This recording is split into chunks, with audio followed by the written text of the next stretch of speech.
tudo bem? Espero que todos vocês estejam bem. Professor Marcelo aqui e hoje a gente vai estar abordando a nossa aula 2 sobre genética. Hoje a gente vai aprender mais profundamente como foi o trabalho do Mendel com as ervilhas, beleza? Então, vamos lá então. Relembrando o que a gente aprendeu lá na aula 1, né?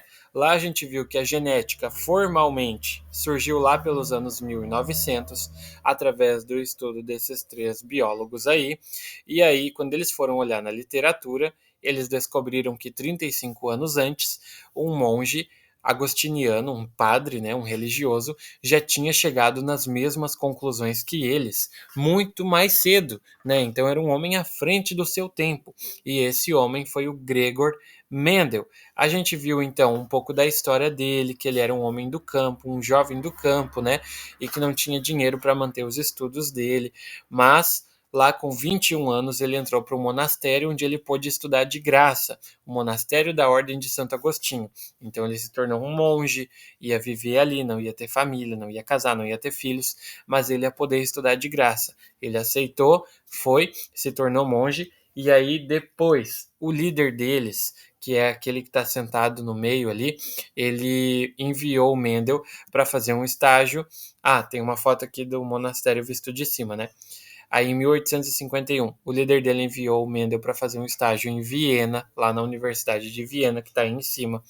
Lá na Universidade de Viena, o Mendel estudou várias áreas ali, matemática, as ciências da natureza, história natural, na verdade, né?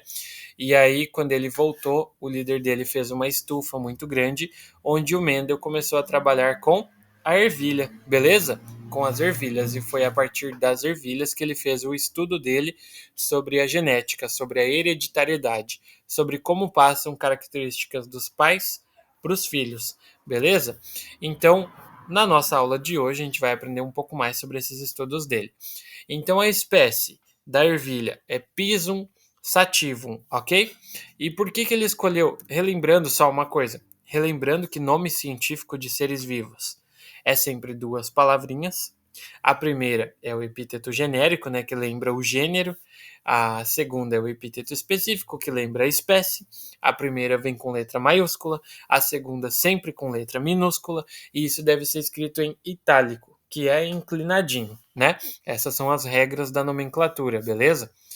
E aí, a ervilha, ela é da família das leguminosas e tem frutos do tipo vagem, assim como o feijão, né, que também nasce numa vagenzinha, certo? E aí, por que ele escolheu estudar ervilhas? Por quê? Porque é uma planta de fácil cultivo, tem vida curta, né? Então, num período curto de tempo, ali 1 ano, ele poderia ter centenas e centenas e centenas de linhagens de ervilhas, né? Tem pouca variedade, certo? Ele escolheu poucas variedades ali para trabalhar. Tem diferenças nítidas, então é fácil de tu poder diferenciar uma da outra, a gente vai ver isso daqui a pouco. E é uma planta que tem os órgãos reprodutores protegidos. A gente vai ver também daqui a pouco como funciona isso, tá? E aí, então, ó, por exemplo, na cor, tem cores bem distintas, o que ajuda a evitar qualquer equívoco, certo? Então, para quem está estudando, é bem didático, né? Entre outras características, a gente vai ver aí que foram 7 características que ele escolheu para poder analisar, né? Então, ele fez vários cruzamentos para cada uma. Então, lá em cima, a forma da semente poderia ser uma semente lisa ou uma semente rugosa, ou também poderia ser amarela ou verde, ou a flor poderia ser roxa ou branca, ou a vagem poderia ser inflada ou ondulada. A vagem poderia ser amarela ou verde. A planta poderia ter a flor na ponta ou a flor na metade, ali em cima, né? E aqui onde eu estou tampando, deixa eu me mudar aqui. Ali embaixo agora, a planta poderia ser alta ou uma planta anã. Então tinham 7 características principais que ele escolheu e para cada uma dessas características ele fez vários cruzamentos para ver. Então o que acontece se eu pegar uma planta lisa, uma planta com a semente lisa e cruzar com uma planta que só tem a semente rugosa? Qual vai ser o efeito? Né? Se eu pegar uma planta que só dá ervilha amarela e cruzar com uma planta que só dá ervilha verde, qual vai ser o efeito? Então, ele fez vários desses cruzamentos e anotando os resultados. Então, Vamos seguindo, vamos seguindo. Tá dando para entender, né? Espero que sim. Outra característica interessante da ervilha é uma planta hermafrodita. Então, ela apresenta tanto os órgãos masculinos quanto femininos na mesma planta, no mesmo indivíduo, tá bom? Esses órgãos, eles ficam dentro da quilha, que é uma parte da planta, da flor ali, que tem duas pétalas especiais sobrepostas. Ó. Estou apontando com a flechinha ali, mas aqui dentro da quilha, dessas duas pétalas fechadinhas, ficam os órgãos reprodutores, tá bom? Ali naquela parte. Então, essa quilha, por ela ser fechadinha, ela impede que uma planta fecunde outra, certo? Então, como que geralmente é a fecundação das plantas, né? Os cruzamentos, a fecundação cruzada, como é que ocorre? Geralmente um passarinho vai lá na flor, acaba pegando lá o néctar dele, só que o biquinho dele encosta onde tem o pólen, que é como se fossem os espermatozoides da planta, né? E aí o passarinho vai lá e voa numa outra planta e acaba largando esse pólen que está no biquinho dele no, no óvulo, né, na parte feminina de outra flor. E aí ele acaba levando então o pólen de uma planta para outra, fazendo a polinização, né? Então, assim é que as plantas geralmente se cruzam quando elas não têm os órgãos isolados, né? São expostos assim os órgãos. Mas essa daqui é um caso em que os órgãos reprodutores ficam isolados dentro dessas pétalas. Então nenhum passarinho vai ali para fecundar, para fazer uma planta cruzar com outra, e nem mesmo o vento, nada, fica bem isoladinho, bem fechadinho. Então a ervilha é uma planta que faz a autofecundação, ela própria se autofecunda. Ela não precisa de outra planta para ela poder gerar as sementinhas férteis, tá bom?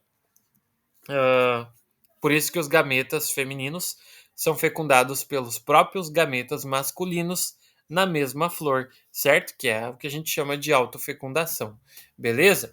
Então, para poder cruzar plantas diferentes, porque é o que o Mendel ia ter que fazer, porque ele queria ver as características de plantas diferentes, como que isso ia se dar nos filhos, né? Ele ia ter que fazer a fecundação cruzada, que é o que a gente vai ver daqui a pouco, beleza?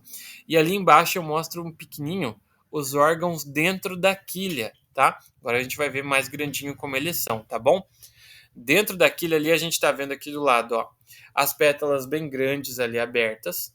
E aí no meio foram abertas assim, ó, as pétalas da quilha, tá? Então ali dentro vocês estão vendo umas coisinhas amarelas saindo, beleza? Ali a gente tem os estames e o pistilo, tá? Os estames são a parte masculina da planta, ok? E o pistilo é a parte feminina da planta. Estames e pistilo, parte masculina e parte feminina. Na mesma flor, fica tudo ali pertinho um do outro, beleza? Na ponta dos estames, agora eu dei mais um zoomzinho naquela parte ali, ó. Na ponta dos estames, a gente tem as anteras, que guardam o pólen, beleza? Então, são os gametas masculinos, né? O pólen. E já na ponta do pistilo, a gente vai ter o estigma, que é ligado aos óvulos, tá? Que são os gametas femininos. Então, aí, no pistilo e no estame, a gente tem na pontinha deles estigma e antera, tá? Um guarda o pólen e um vai ser ligado lá nos óvulos, beleza? Então, deixa eu só me deslocar para baixo aqui, peraí. Aqui. Agora ali em cima, vamos ler. Então, lá na base do pistilo, a gente tem o ovário, que é onde ficam os óvulos, né? Que quando são fecundados, geram as sementes, que são as ervilhas, beleza? Então, vocês podem ver que lá no estigma, aquele que está mais levantado para cima, lá na base dele tem várias ervilhazinhas ali, é o ovário da planta, beleza? Ah, então quando eu como ervilha, eu tô comendo óvulos fecundados? Exatamente isso. É bem isso, tá? E aí, então, como que o como que pode então a planta se autofecundar? Vejam então que é muito próximo, ó, é muito próximo o estigma e as anteras. As anteras têm o pólen. O estigma está ligado com os óvulos. Para a planta fecundar, o pólen tem que chegar nos óvulos, beleza? Então é bem pertinho uma coisa da outra. Então qualquer ventinho, qualquer balançadinha, sabe? Ou até mesmo eles estão se encostando às vezes. entende? Tudo ali dentro da quilha, daquelas pétalas fechadinhas. Então, por isso que é muito fácil da planta se autofecundar. É assim que ocorre, beleza?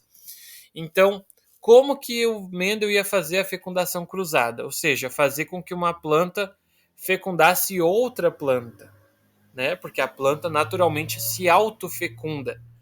Mas o Mendel precisava, para ele poder ver os resultados do experimento, ele tinha que cruzar plantas diferentes. E como é que ele ia cruzar uma planta com outra planta se isso não é natural para aquela espécie? O natural é ela se autofecundar.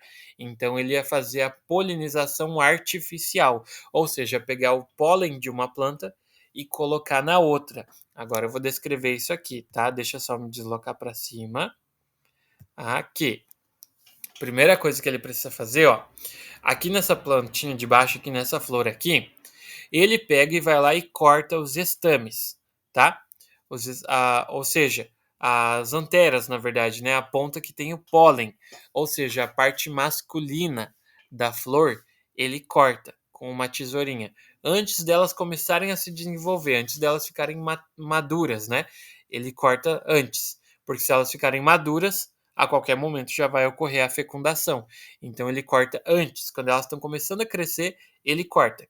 Então, no momento que ele corta dessa flor aqui os estames, essa plantinha, ela vai perder, essa flor vai perder a parte masculina. Só vai ter a parte feminina dela.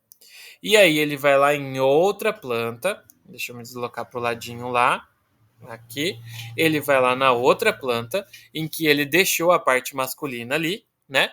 Tá ali ainda os estames. Lá na outra planta ele pega o pincel e passa ali nos estames, nas anteras, na pontinha onde tem pólen. Só em ele passar o pincel, ele já vai pegar um pouquinho do pólen. Não dá nem para ver, às vezes, mas ele já está pegando um pouquinho de pólen. Então ele só precisa pegar esse pincel e passar lá na outra flor. No momento que ele passar o pincel lá nessa flor aqui, que está com a parte feminina, o pincel vai largar pólen na parte feminina. O pólen é como se fossem os espermatozoides. Então essa ação vai fecundar esta planta com as características, com os órgãos, com os espermatozoides daquela planta de lá. Então ele trouxe pólen de lá para cá, beleza? Isso é a fecundação cruzada, através da polinização artificial. Foi isso que ele fez, beleza? Espero que esteja dando para entender, tá, gente? Então, o Gregor ele testava os cruzamentos de plantas diferentes através dessa polinização artificial, tá? Então, assim ele observava quais eram os resultados e formulava suas teorias, beleza? Então, ele fez vários cruzamentos, pegava a planta de um jeito, essa daqui é planta alta, sempre nasce planta alta. Essa daqui é sempre planta baixa. Então ele pegava o pólen da planta alta, levava lá na parte feminina da planta baixa e via o resultado. Ou às vezes ele pegava o pólen da planta baixa, levava lá na planta alta, cruzava e via o resultado. Como que nasciam os filhos. E assim ele ia anotando os resultados. Beleza? Esse basicamente foi o método dos estudos dele, ok? Depois, na próxima aula, a gente vai ver, ó, podem ver que aqui já acabou, ó. Então, na próxima aula, a gente vai ver quais foram os resultados dele, o que, que ele observou, beleza? Hoje a gente só viu como ele fez, como que se deu esse trabalho, e na próxima aula a gente vai ver os resultados, ok? Por hoje é isso. Espero que vocês tenham gostado. Essa foi a aula 2. Então agora a gente viu como que ele lidou com as ervilhas, o que que ele fez nos estudos, e na próxima aula a gente vai ver o resultado. Um abração para vocês e até a próxima. Tchau, tchau.